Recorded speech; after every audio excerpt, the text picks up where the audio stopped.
Okay, go ahead Welcome, then. welcome everybody. Thank you so much for joining us today. This is our March Climate Change Committee call, and we are excited to have Dr. Deva-Marie Beck with us today as our speaker. Dr. Beck is a Canadian American nurse, educator, and award-winning Florence Nightingale Scholar who has spent over 30 years advancing global health advocacy and nursing leadership. Recently honored by the Global Academy of Holistic Nursing, she has played a pivotal role as international co-director of the Nightingale Initiative for Global Health, helping secure UN ECOSOC special consultative status and expanding the Nightingale Declaration for a Healthy World to 17 languages. Her work spans 25 countries and includes leading UN engagement, global webinars, and major initiatives like the Nurses Voice Speaker Series and the upcoming Planetary Health Virtual Global Conference happening this year, 2026, in collaboration with organizations like ICN, the International Council of Nurses. A prolific author and distinguished Toastmaster, Dr. Beck continues to empower nurses worldwide to amplify their voices and influence global policy, particularly in advancing the United Nations Sustainable Development Goals. Welcome, Dr. Beck. I'll let you take it away. Oh, thank you so much. I I was anticipating that you were going to just publish that text instead of read it all. It's a little longish, but anyway, thank you so much.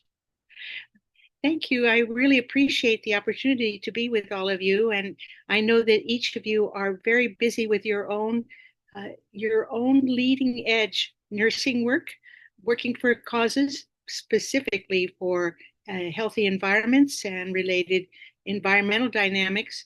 And so I greet all of you, knowing that each of you are busy, very busy, like I am, with the same cause.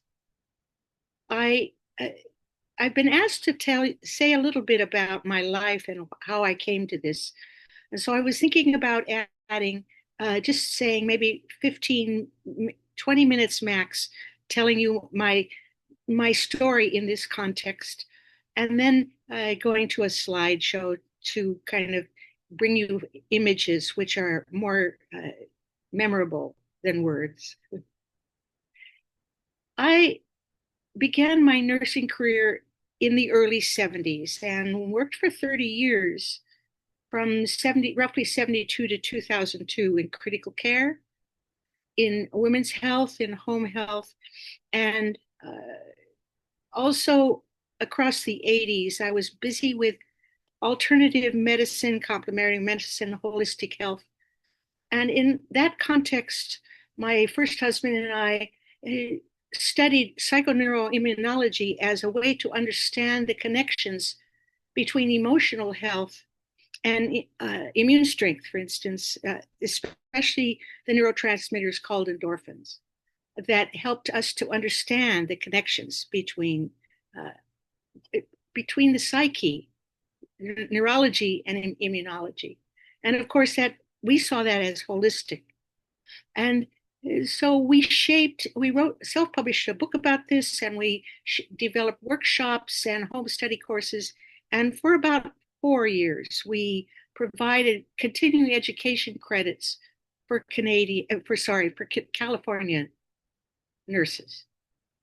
And then, uh, early 90s, I hit my midlife crisis. And our neighborhood had a landfill that was going to be turned into a toxic trash burner. And that set me on to be thinking about that illness is really beyond what we do at the bedside.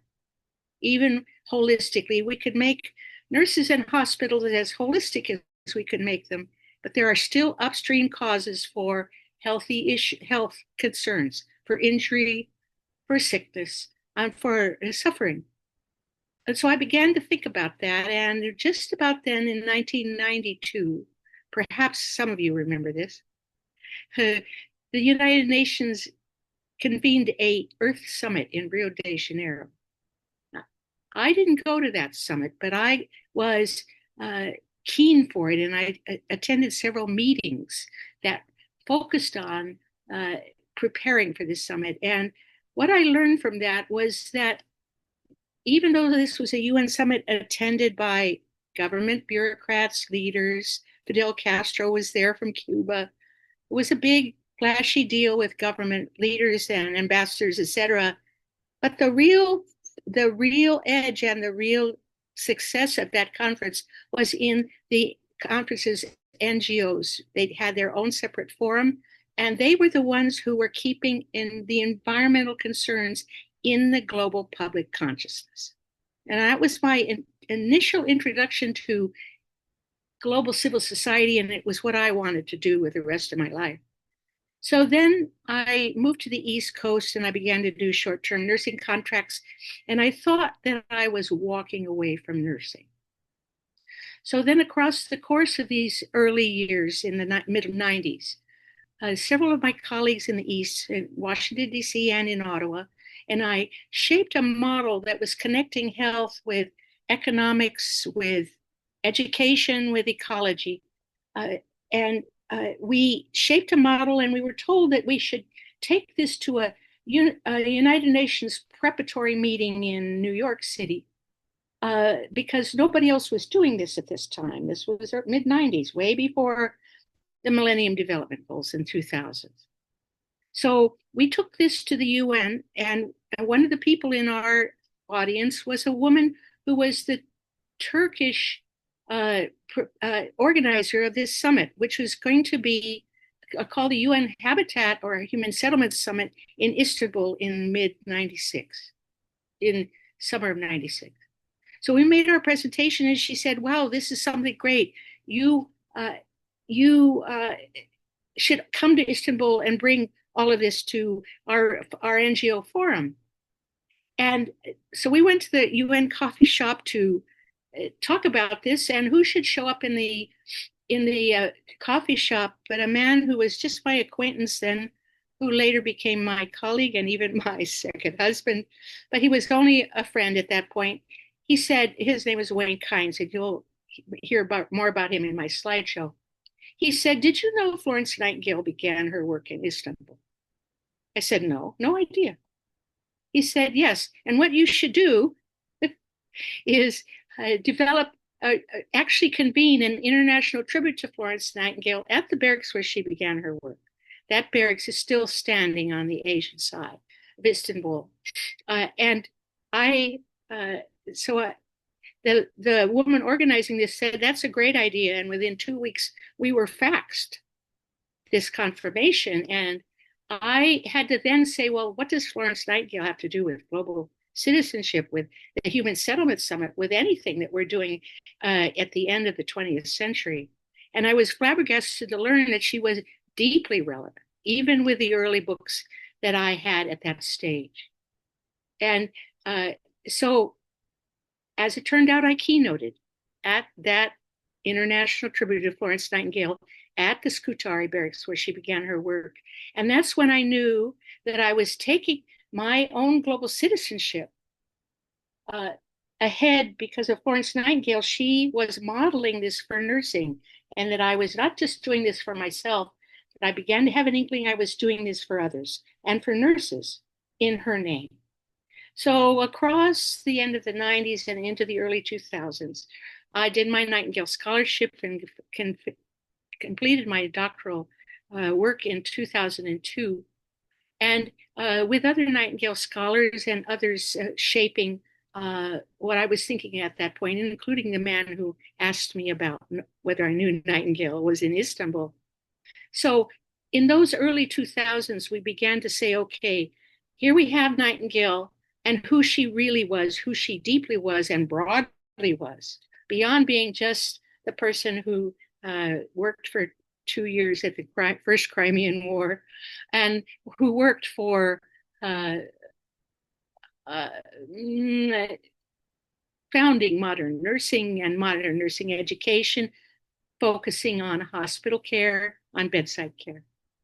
but we knew that we had to find a way to shape how she was relevant to the 21st century. And so across these years since 2002, we have shaped the Nightingale Initiative for Global Health. And it, and I'll get into that a little bit more on the slideshow, but to say that for 40 years, she worked on the issues we now call Sustainable Development Goals. And uh, she worked, she worked, she knew that the media of her time was the way to change minds and hearts, to literally work for the causes she cared about. And I'll get to that as well. So we're knowing that public advocacy, like the advocacy that she did, was the way to go. And of course, emerged across these decades since 2002. We've had remarkable capacity to be public advocates with the internet, even the internet began. And now what we have with Zoom and others. So that's essentially my opening sharing. And do you want to take any questions at this stage, or shall we go to the slideshow? I think maybe because you clearly have a very rich amount of information. Everyone's very interested in hearing you. If we could save the Q&A for the end, if anyone wants to ask questions, you could put it in the chat box, and I'm happy to read them out. But let's save them for the end.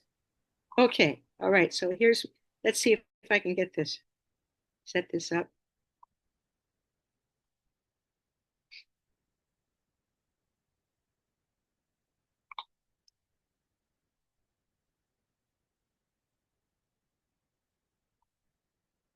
Okay.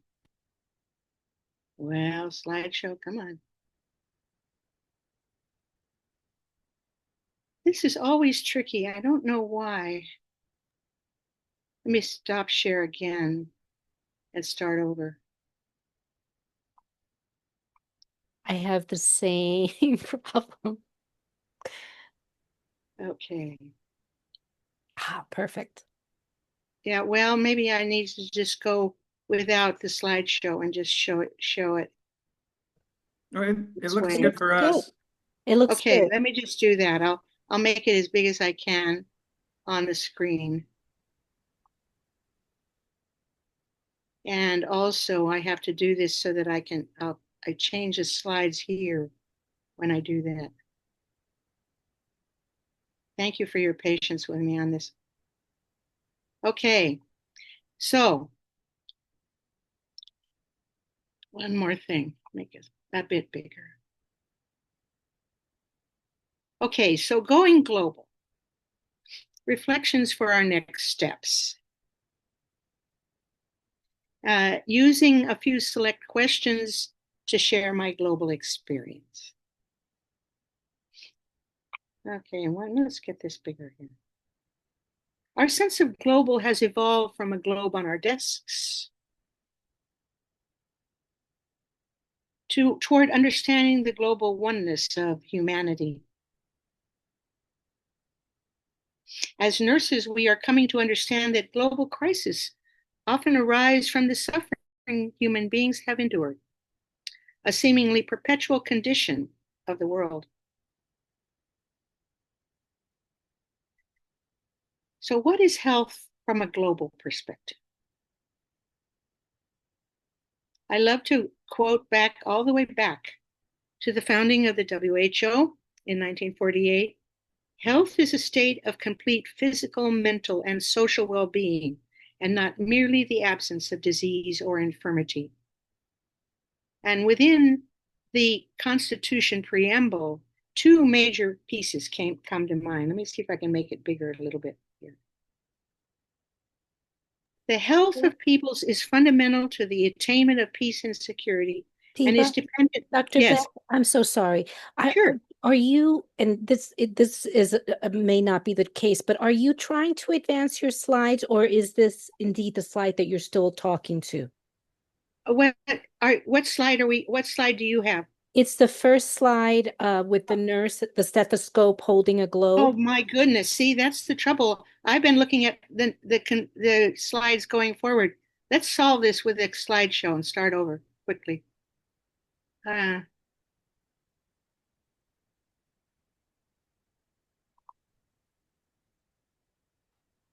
That is really strange. All right.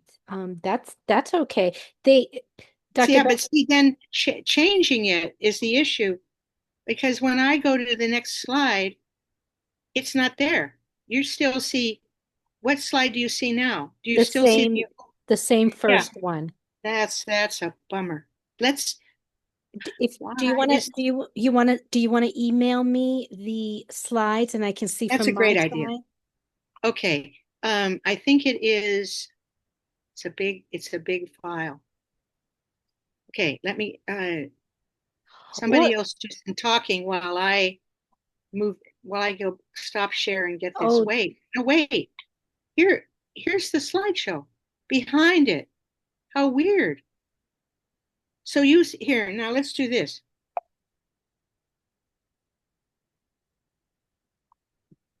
Okay, now,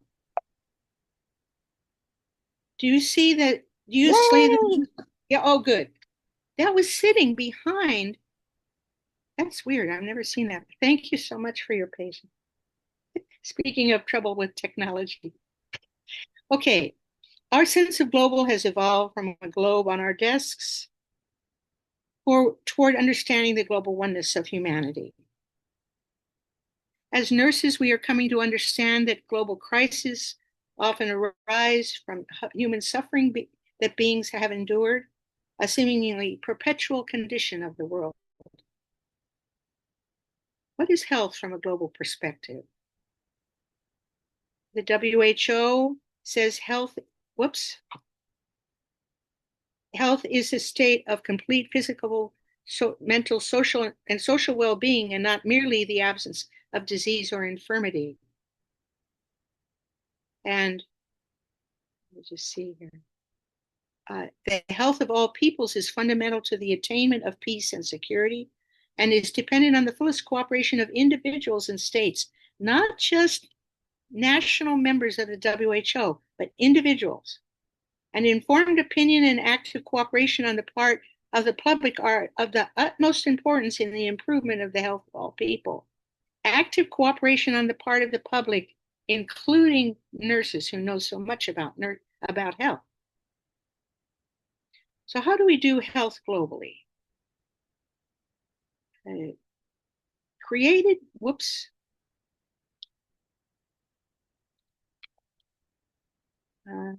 Okay. Uh, I'm going to wait, see if I can get this back. Yeah.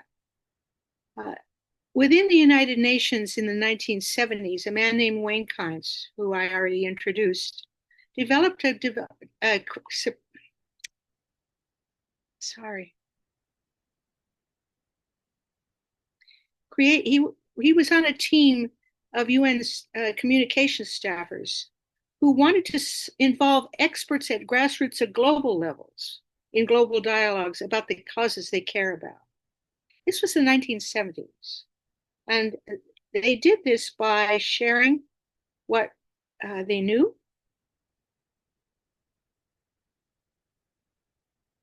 by teaching what they knew,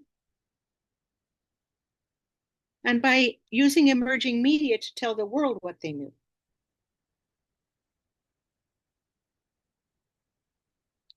So, how is this relevant to nursing?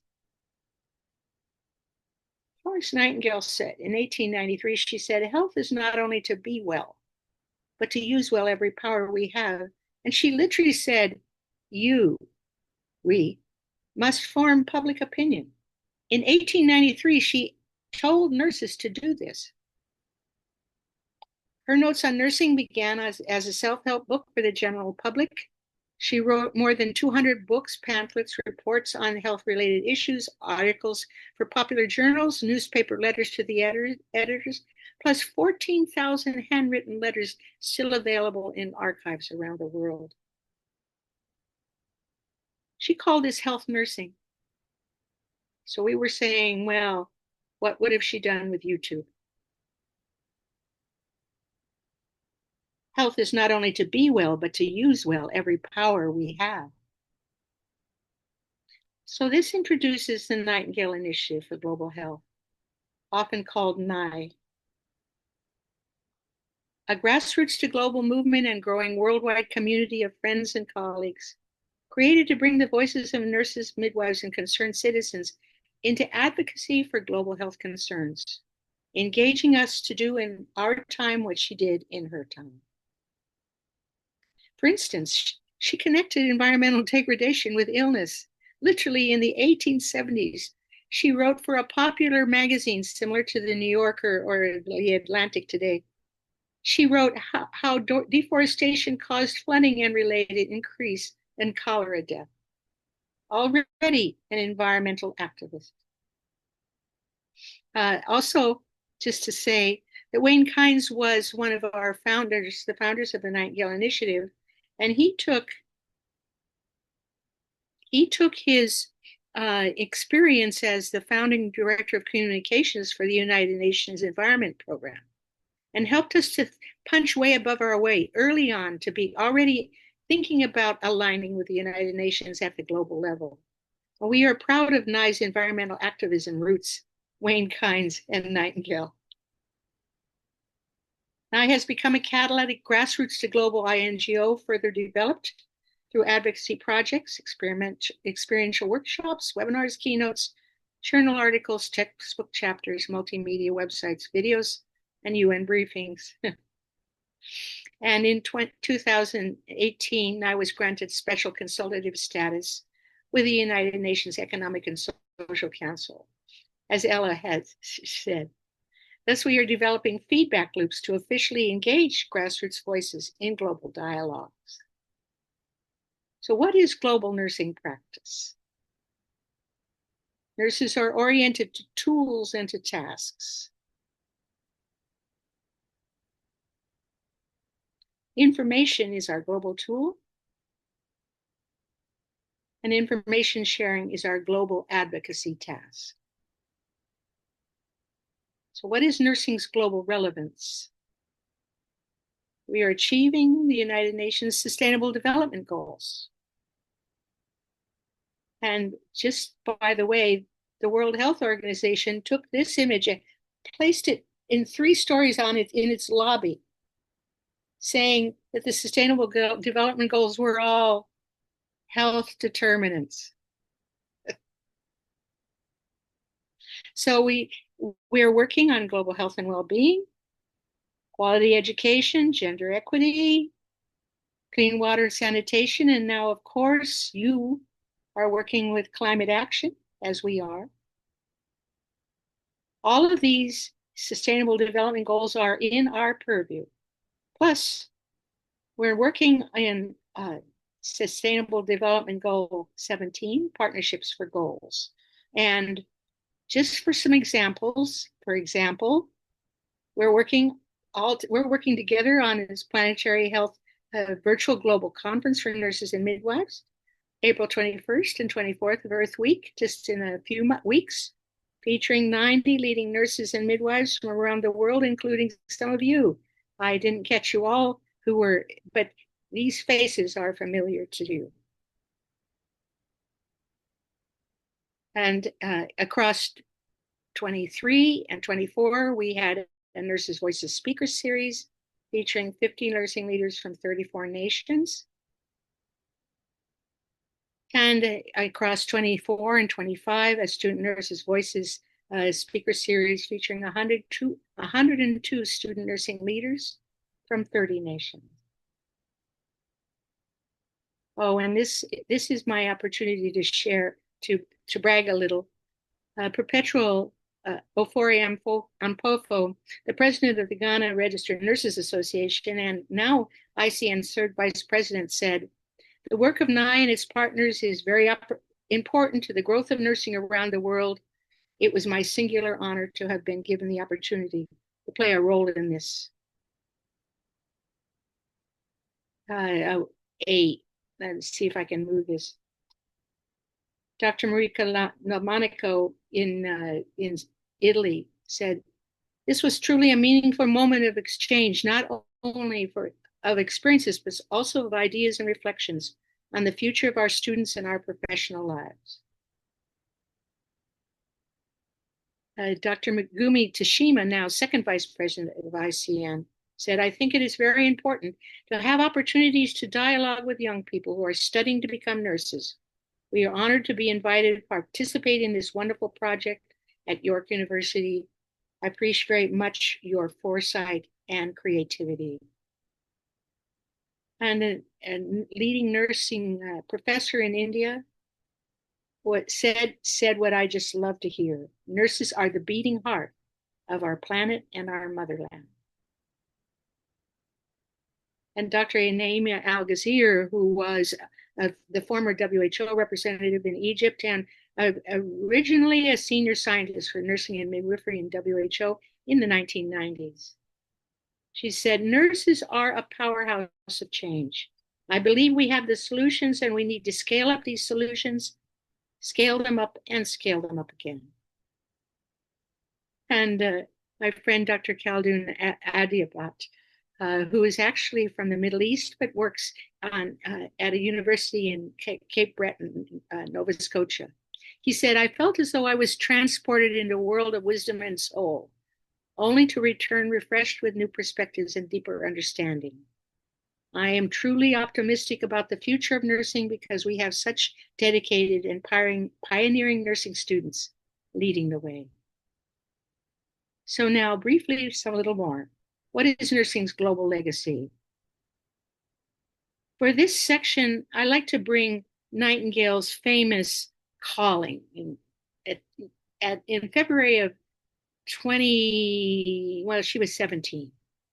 She heard a call from God, and people often say that this was a call to be a nurse. But I'd like to share with you what she really saw at the age of 17 about nursing, even then. She was raised in a deeply committed abolitionist family and community. Her grandfather Smith served as a distinguished member of the parliament to pass the 1807 Slave Trade Act. He was a good friend of the famous William Wilberforce, who was the famous abolitionist, literally changing British law about slaves. Across her childhood and youth, she nursed many ill family members and neighbors. But by this time, she had traveled across much of continental Europe and was fluent in English, German, French, Italian, Latin, and Greek. She had witnessed severe suffering in the slums of Paris and London. She was a global citizen of her time, and she understood her calling to be nursing the world. We are becoming global citizen nurses, engaging with people across the world and beyond our borders, not necessarily traveling from our own country of origin, participating in a shift in consciousness to see nursing as globally inclusive. And for this ending, I found something that Gandhi said, and I'll read it to you. We but mirror the world. All the tendencies present in the outer world are to be found in the world of our body. If we could change ourselves, the tendencies in the world would also change. As we change our own nature, so does the attitude of the world change toward us. This is the divine mystery supreme. A wonderful thing if it is, and the source of our happiness. We need not wait to see what others do. We are the change we wish to see. Thank you.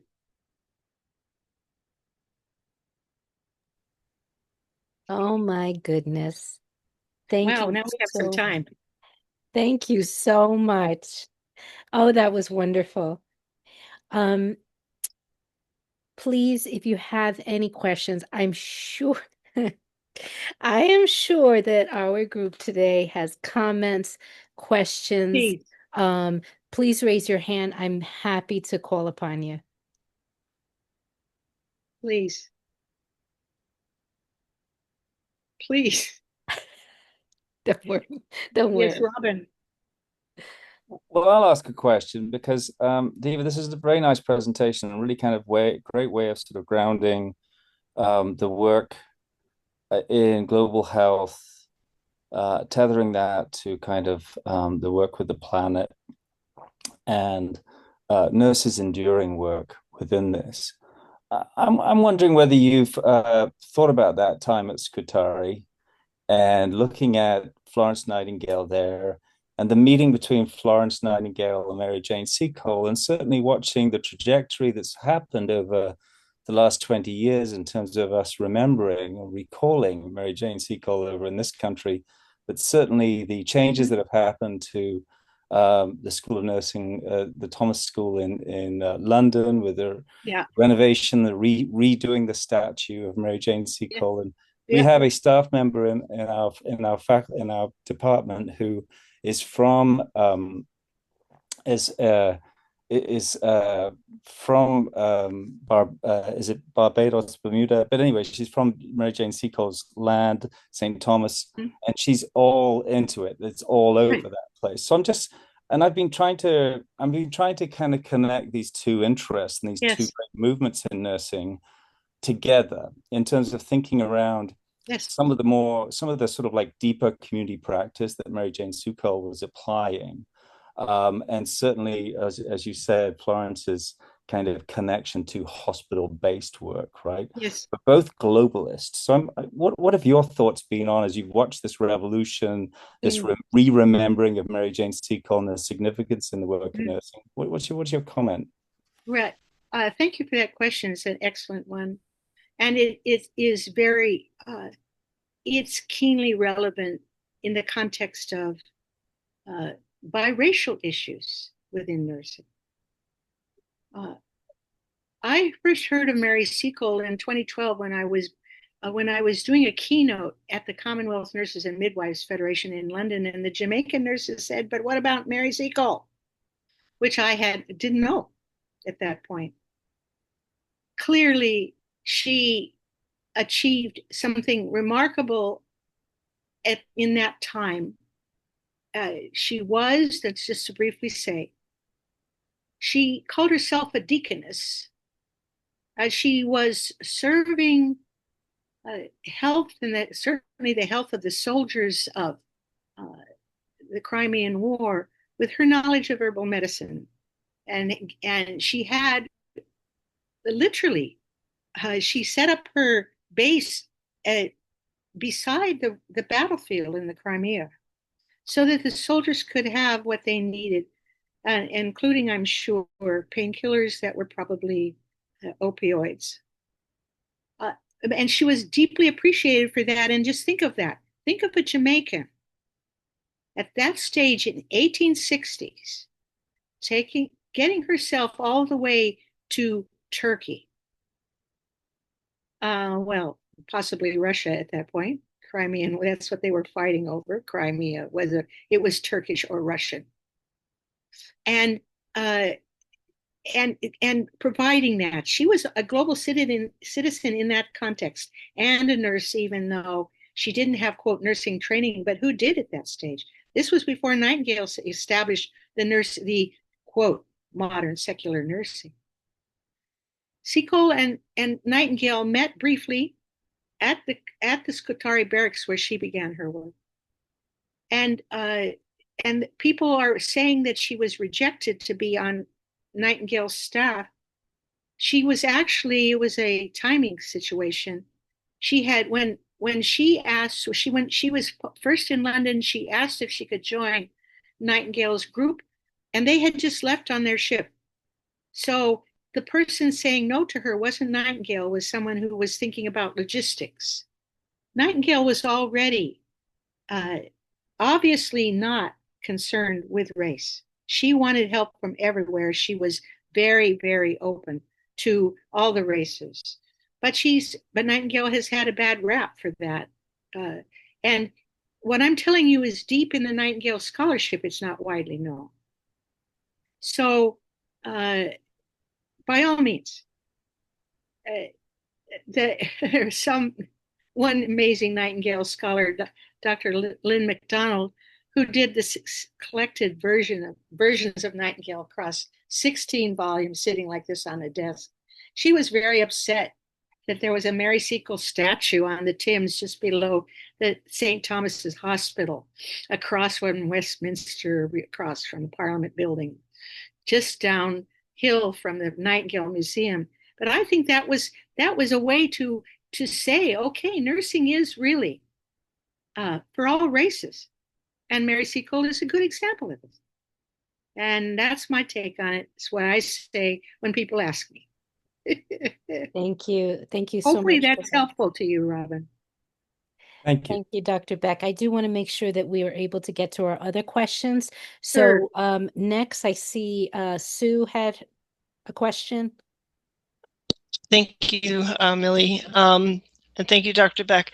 I lead a group of nurses globally that are focusing on nature connection specifically. And while we are all holistic, the reality, as you started off, is that we're all very busy, and to stay on top of what research and being able to provide expert care and knowledge, sometimes we need to focus our practice, and that's where we're focusing. And I'm just wondering, at this point, with your role with Planetary Health, how are you incorporating nature connection specifically? Because personally, I don't know if you've created um, a theory or something, but the way I see it is that Planetary Health is the umbrella, and under the umbrella are three main categories. One being environmental health, which the Alliance here is doing so amazing work. Then nature connection, and then sustainability. Because Right. though I know nurses now who are getting their masters in sustainability as we try to you see what I'm saying, but I'm specifically interested in where you see the role of nature connection in nursing from your standpoint.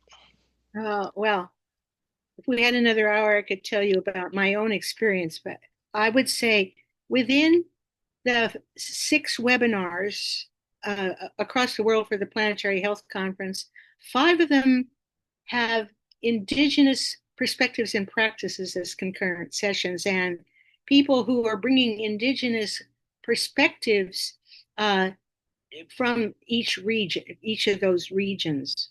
And so within the Planetary Health Conference agenda organization, we have brought Indigenous perspectives as best as we can. As well, if you're going to be watching even one of the webinars, we're opening with a remarkable nature-focused video, music video that will be opening our conference, and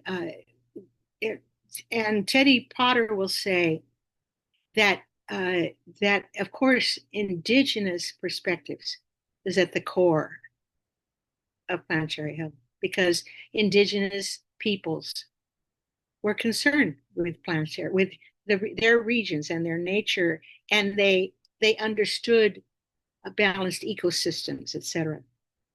So I hope that answers your question. Also, just to say that that if you're considering what to do with busy people, consider shaping a YouTube channel for your organizations and have your prominent people speaking to videos, podcasts, and then have those YouTube channels, videos be promoted by your members and their friends and neighbors as a possibility. Thank you, Others. Thank you, Dr. Beck. We also have our co-chair, Latressa, with her hand up, and then we'll take Sadie. No, Sadie, go ahead and go. I just want to say this is a wonderful presentation, and I truly enjoyed all the work and how you kind of made it plain, like the global interaction. So I just want to tell you it's a great honor to listen to your presentation. Thank you. No question, Latressa? No, I mean you kind of laid it out like, but I do like. So how, if someone wants to get involved in the Nightingale, how can they get in contact, or how can they get involved, or in like the schoolwork, like different schools, and incorporate more young people in. Yeah, that's a great question. We're asking a question ourselves. We're working on shaping a membership campaign to join the Nightingale Initiative, and that's been delayed by the work we've done to get to be prepared for the Planetary Health Conference. Okay. But in general, that we're going to be developing a membership campaign that will be involving members in the software that's available now to be in touch with each other inside the membership dynamics, so that conversations and sharings and meetings and networks and development of videos and courses can be shaped collaboratively by the members. And so we're working on that. I'm hoping now maybe we have it by May 12th this year, but at the moment, the Planetary Health Conference comes first. And of course, the Planetary Health Conference is 90 plus nurses and midwives with people who we hope to involve. So, and also for the conference, is it, can you register for it? Is it going to be like virtual, or is it all in person? The conference is virtual. And can we have maybe, well, I'm not sure I can do the chat. We'll see. But I can give you the link to the conference, and you can join. The rates are very affordable, no more expensive than $40 US to have to be able to attend all 48 hours of the conference, and to be access to the recordings of all of those things. So that's available, and I'll see if I can't put that link on the chat. But thank you for asking. It's a phenomenal conference, and of course, AH&E has been involved in the development of it. Excellent. All right. Thank you so much. Sadie. Thank you for this presentation. I'm fascinated. So I'm a nurse and a midwife, but my prior career was actually as a stream ecologist. And I've always felt that in a way, the roles are the same. It's healing the planet, healing people, Yes. and helping people understand that we need to heal the planet to heal ourselves. So I was really intrigued that you said that Nightingale actually talked about how deforestation led to flooding. And I'm curious if you know, sort of, was that her inner knowing from having experienced that, or was there actually a deeper study of that at the time that she was involved in? What do you know about that? Yeah, well, that could be a long conversation too, but just in general, because of her connections to the aristocracy and the British Empire leadership of her time, she was good friends with 5 nearly successive British viceroys posted to India. There was one viceroy that came in between, and she had, across about 30 years, those viceroys, before they were posted to India and after they came back, they came to her house in London and briefed her, and she briefed them. Literally 5 viceroy. And she never traveled to India. She was too chronically ill to do that. But she didn't just work on policy by influencing them, but she worked on telling the world about what she knew about this. And hence she wrote that article. She wrote many other things as well about all of this, but she influenced India's development across many sectors, and was teamed with a group of people who saw, even in the 1860s, 70s, 80s, the inevitability of India's self-rule, and they were working on that even then. So she was busy with India for a very long time. Thank you. I'm gonna look more into that. I'm really intrigued. Yes. Well, actually, Lynn McDonald wrote a book about it. The collection of the collected works of Florence Nightingale. There's one book on India, that you can acquire. It's thick. It's this big, and Okay. and it focuses specifically on all of that. Mm-hmm. Thank you. What else? We have 10 more minutes. Anyone else? Kent, please share your impression. Well, I was not disappointed. I would so much thank you for being here and spending your time with us and sharing your expertise. Um, One of the questions that I had, someone had already asked of ways that nurses can get involved in NIE. I know with this committee and the members of this group, that's been part of our questions of there's so much going on. We're global, we have global representation. And so what are the ways that we can get involved? And I see NIE being a good bridge into that world and the way that you describe it as our global advocacy task. Was it spoke to me, and I think it would speak to our members, in this call, and then also that watch the recording. I guess a question that hasn't been asked yet, and I don't recall that you went too much into detail about it, but could you talk a bit more about the structure of the conference? Because I think that's very Oh, unique. yes, And so sharing a bit about that and how that came to be. sure, sure. Thank you. It's a good question to end this session. The Our good friend Ray Harwood, who is a conferences platform host, he lives in Phoenix, Arizona, and about well, let's say early summer 2025, he said to us, he said, the Nightingale Initiative is really global, and I see a lot of organizations, mainly in the United States, calling themselves global, but really aren't. And he said, you're really global. I have the capacity now to shape a global virtual conference. And I'm suggesting around the clock for 2 days, roughly 48 hours, shaping a global conference that would involve nurses and midwives around the world. I can set this up for you. I can develop it on spec, which he's actually doing. And but you choose the topic. So then we had conversations. Our NIE team had friends. We were friends with Teddy Potter and Heidi Rogers, and we realized, well, planetary health is a topic that all nurses and midwives everywhere will be relating to. It's not something that's like, well, there's one topic here or one topic there. Planetary health is universal, global.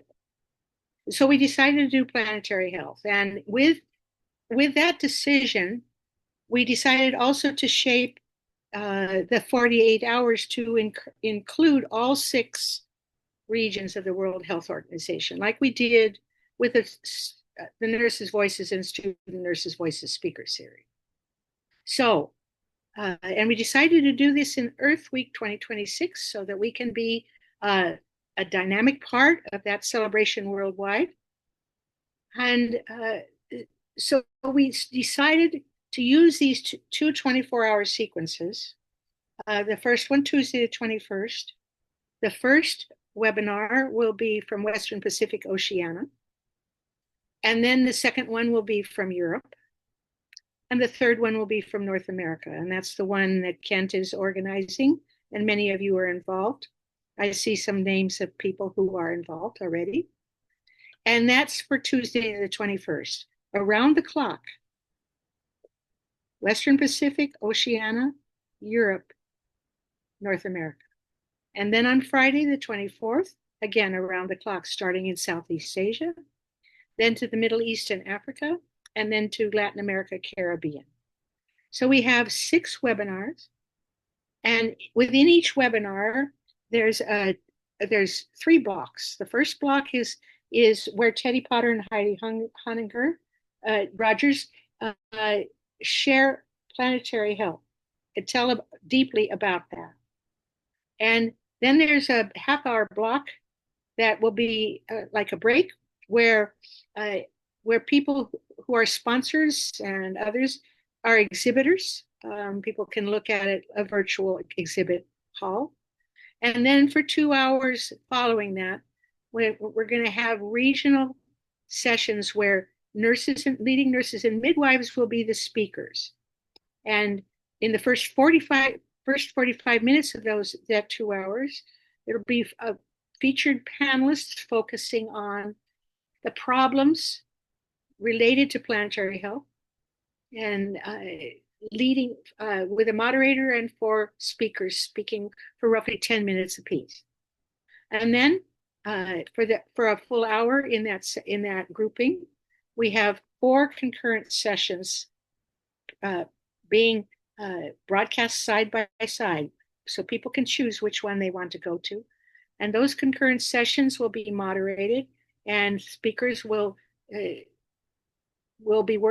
sharing about the solutions that they have been achieving, programs, projects, education, planning, the solutions that they are achieving, and sharing about that for an hour. And so people will get to choose between these sessions. And by the way, all of this will be recorded. You can come back and see other sessions. You choose one to attend, and you can come back and see others. And then for 15 minutes after that, questions and answers the moderator will take for those regions. And then a closing remarks and next steps. And that will happen 6 times across those 2 days.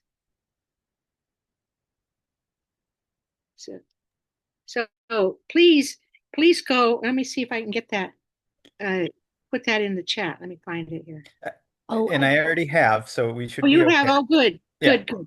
So the registration is minimal. It's $40 US, the equivalent in euros, I guess, or British pounds, plus a bunch of discounts, making it available and even free to marginalized low-income places across the world.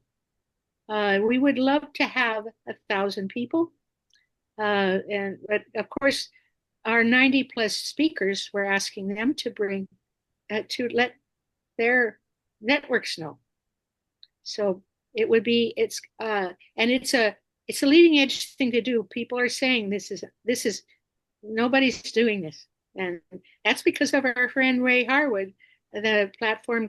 He said he could do it, and so we trusted him, and he's doing it. It's phenomenal. The prep is even phenomenal. And Dr. Beck, I'll just so you know, this recording of today's session is going to go up on our Annie Learning site, and with it, I'm going to put the registration link and share it with our members. So wonderful, great. I saw Kent is involved. I saw other names. I saw Julie Jacobson Van, which I saw her name on this list of people here. She's presenting with her colleagues in North Carolina. FYI. Maybe others. I'm not seeing everybody's names. Maybe others are also scheduled. Well, thank you very much. We have 3 minutes left, so this is a last call for any questions or comments. I think the biggest comment, a resounding thank you. This was a beautiful presentation and beautifully executed. So we are so grateful to you for coming and sharing about your work and your journey with us today. Thank you. If there aren't any more questions, then as I said, this recording will be available for replay. It will be up on the Annie's Learning site, as well as the registration link for the Planetary Health event. And with that, I will give you all 2 minutes back of your time. Thank you so much to everyone. I love the opportunity.